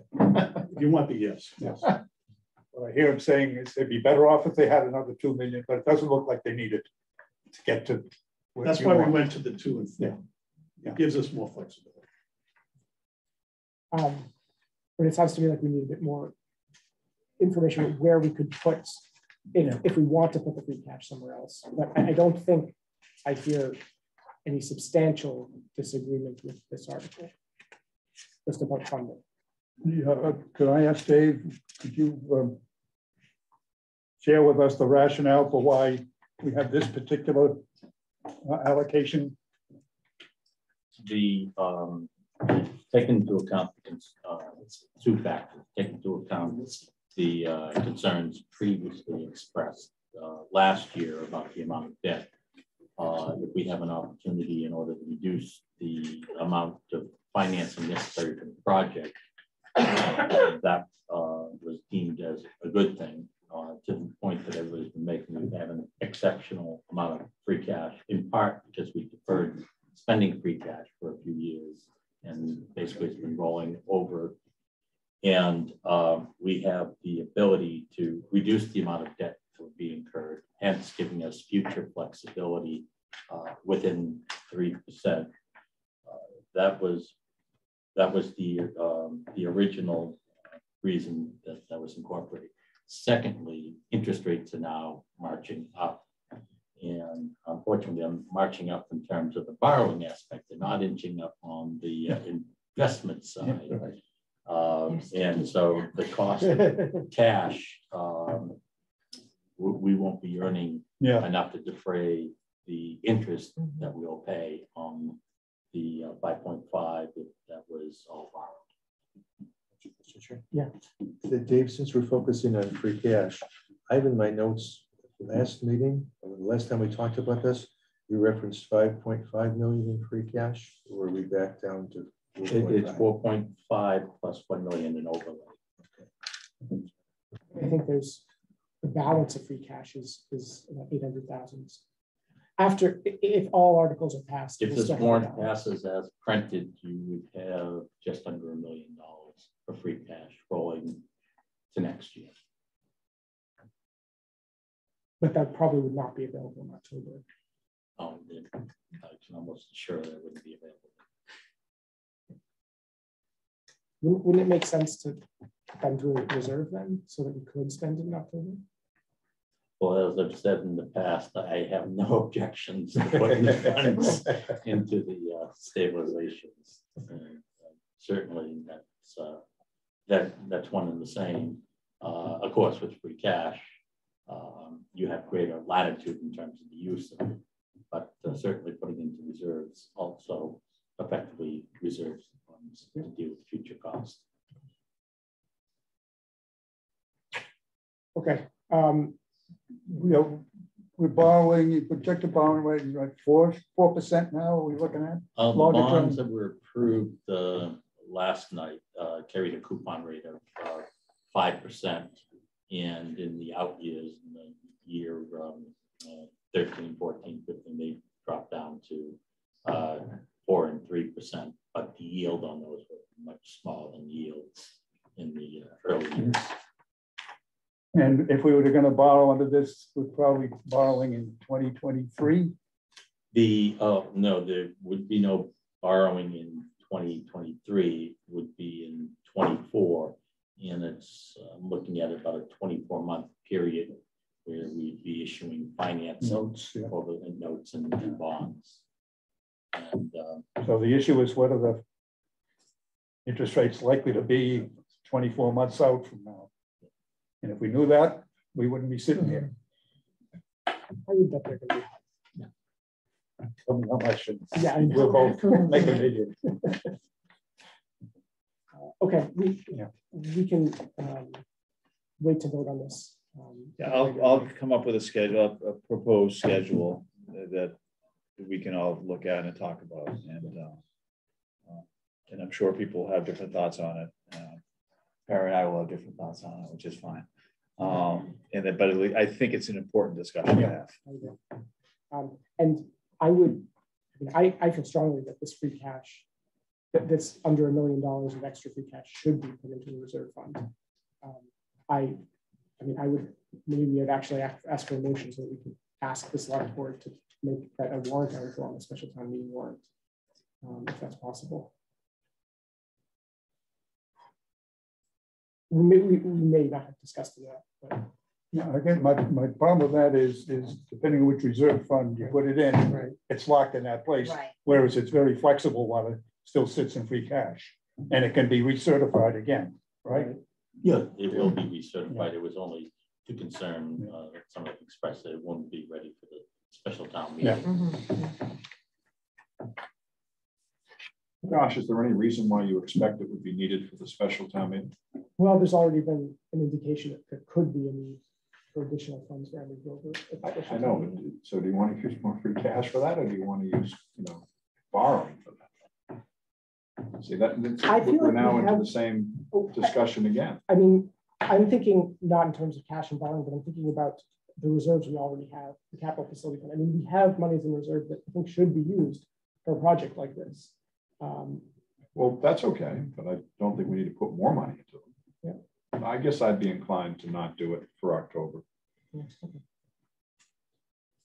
Okay. I mean, this isn't an extraordinary amount of expected leftover free cash. Okay.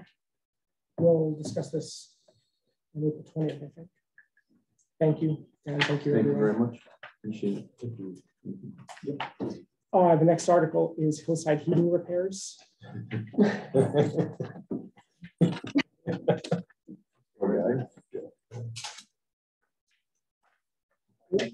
Yeah. You haven't had heat for how long? Heat's overrated, right there.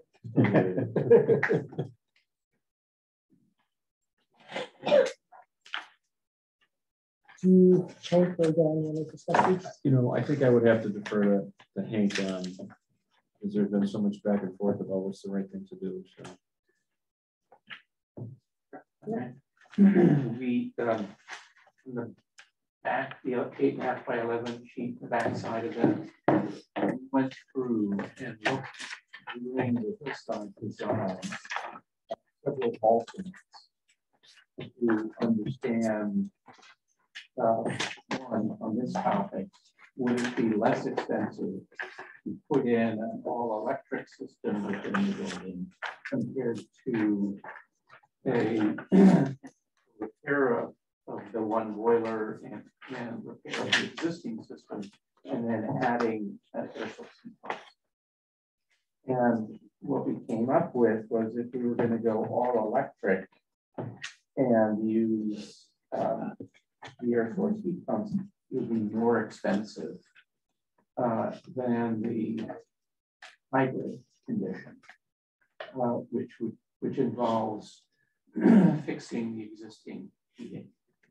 And since the building has to be sprinklered, we need more reliable heating source within the building.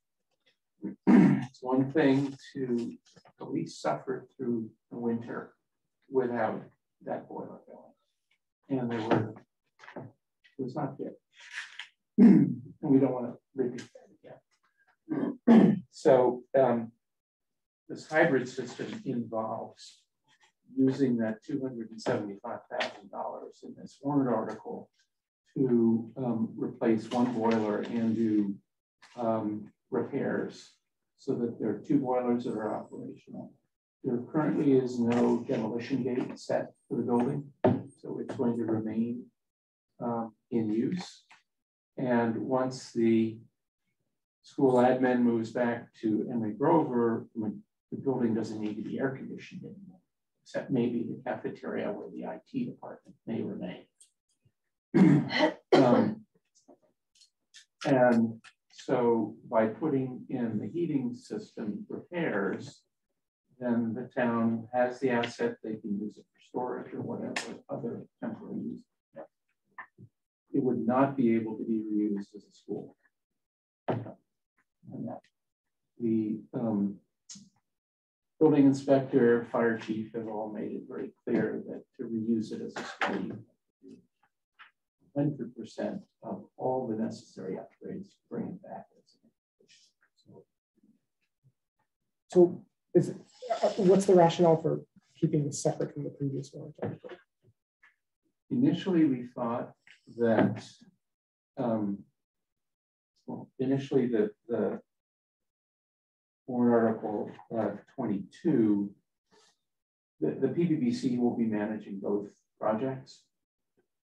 And initially we thought that an all electric system might be less expensive, in which case we wanted the flexibility to be able to do one or the other. We didn't know which way to go. And so this alternate number one proved to us that it was better to be a hybrid system. So that's Chair. Yeah. Just further clarification to the question. The reason it's a separate article is this needs to be done even if the town didn't move forward with the end of the Grover project. And that's the reason it was a separate warrant article. Is the issue of the heating the building, just insurance reasons and such. Thank you. Questions or comments? I'd make a motion that the Finance Committee recommend adoption of Article 22 to appropriate for heating repairs to Hillside School in the amount of $275,000. Second. Further discussion? I'll vote. John? Yes. Barry? Yes. Sarah? Yes. Jim? Yes. Rick? Yes. Dick?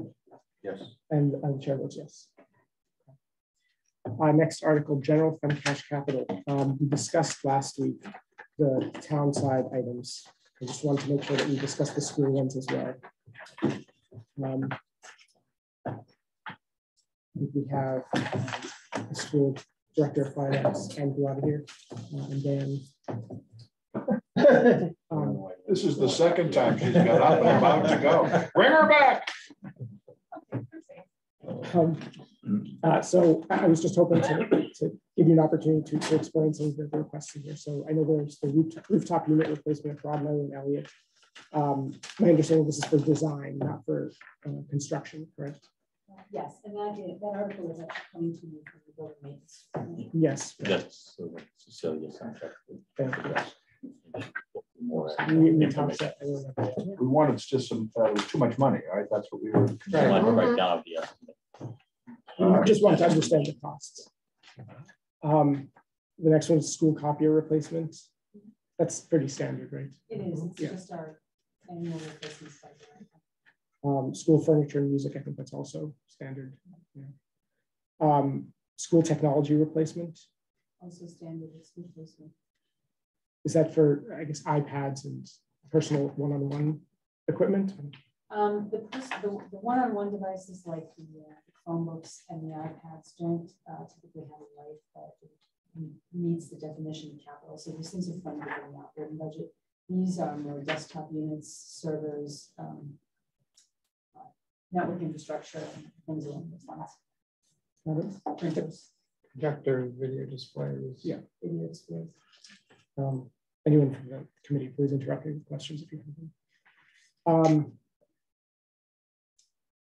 Is this amount, I don't recall past years, is this significantly higher, lower?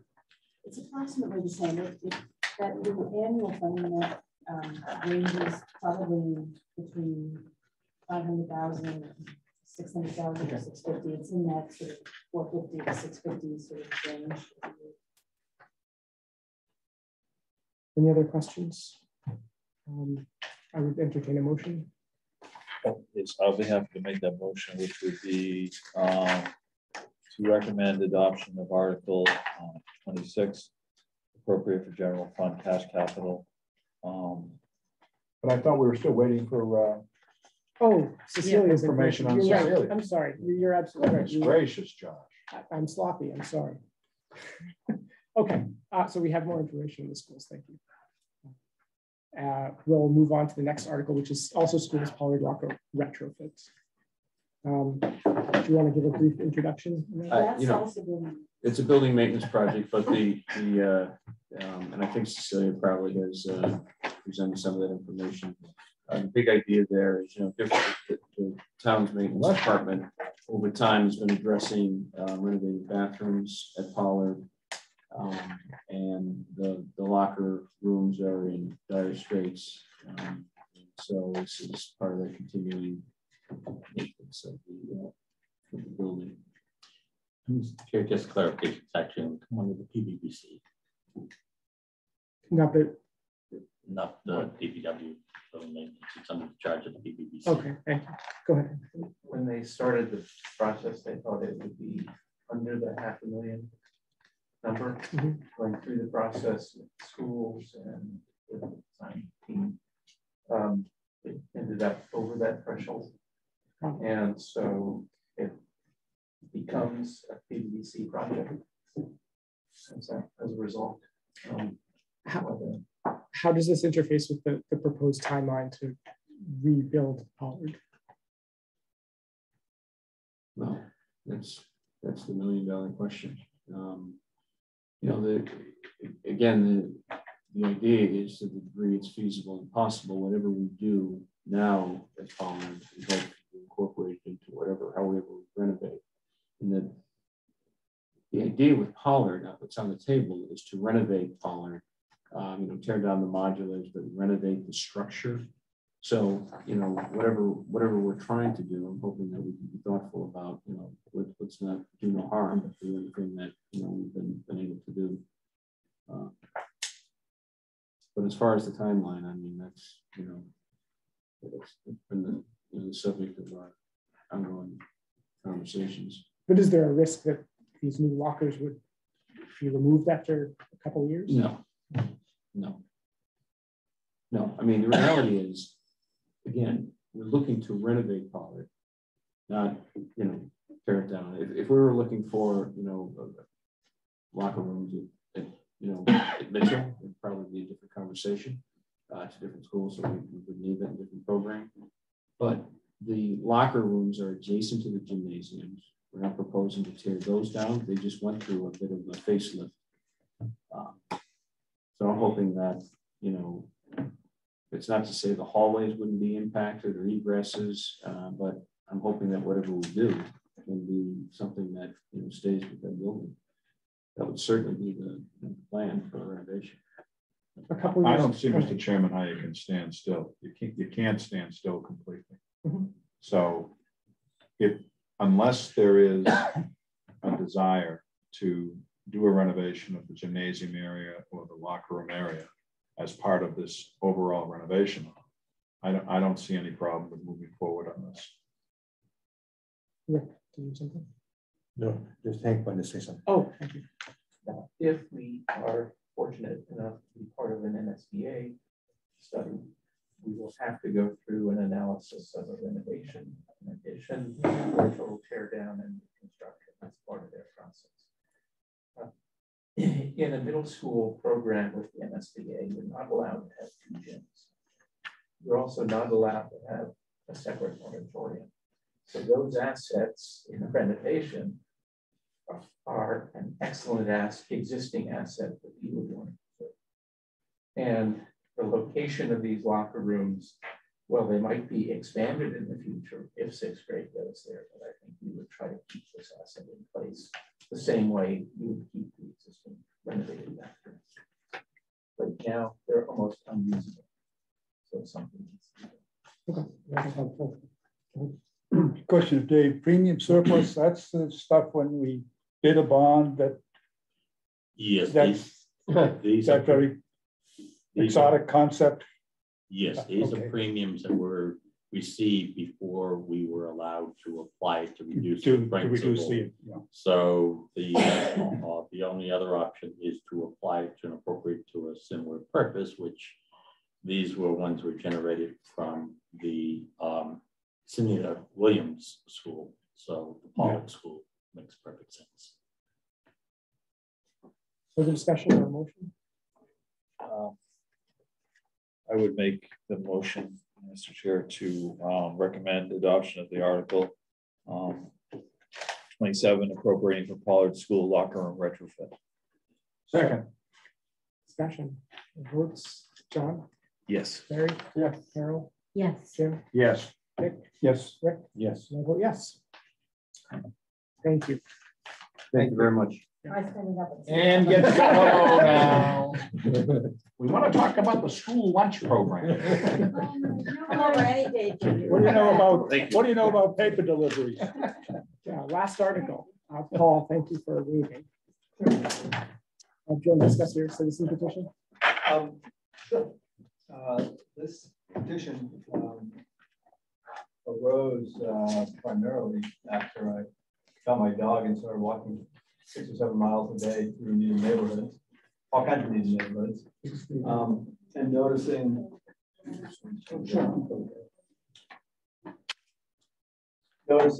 the amount of trash on the streets of Needham. But more importantly, it's the leftover newspapers that 2 or 3 days after it rains are a pile of pulp in people's driveways. But what's really disturbing is that the plastic is no longer visible. It's broken down, it doesn't decompose. It's broken down, it's gone into the storm drains, gone out to the Charles River and out into the ocean. And you've heard about microplastics, so that's what bothers me about those deliveries. Now, I understand the New York Times has said they're going printless. Fine, that's great as far as I'm concerned. I'll miss reading it, but it's good. In between Christmas and New Year's, however, Verizon took it on themselves to deliver phone books to everybody's residence during a period of time when we had inclement weather, and I don't know, 30% of Needhamites weren't even in town to pick up their phone books. And once again, they sat out there, and I saw them for days. I saw one pile for months sitting on somebody's sidewalk. Also in December, some contractor in my neighborhood decided to leave business cards on the sidewalk in front of everybody's house. The day before, 2 feet of snow came. You know, and so it just seems that we need something to say this isn't acceptable. I did work with town council. Originally, I was focused not just on the newspaper, but on any of these deliveries that you should have to opt in. They should require you to opt in. Town council advised that there is case law going back 40 or 50 years that disallows that. And disallows it primarily, according to him, they're trying to protect political reasoning. And they don't want to impinge on that. So we can't just straight out require an opt-in or allow an opt. I guess you could allow an opt-out without this effective, but we can regulate it. And so this is the second half of my original motion. First half was the opt-out, took that out. Second half says, look, just get it onto people's property. I mean, right now, things get dropped on the sidewalk at the bottom of the driveway. You know, people's driveway, their garage is 30 feet up the property. They get in their car in the morning, they drive out. They go to work, they don't see it. They drive back in at night. The landscaper is there to do the lawn. They may not even be out in their yard at all. And it just sits. And at least this way it's on their property. They kind of have to deal with it. And I'm sorry people have to deal with things they didn't ask for, but we can't outlaw it. So is this the fine would be against the property owner or against the person who left it there? Fine would be against the person who left it there if they don't leave it 15 feet in.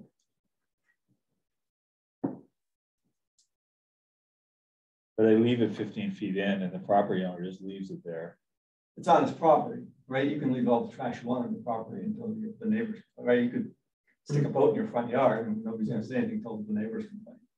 So I think that's sort of already covered, right? Is there a financial implication of this?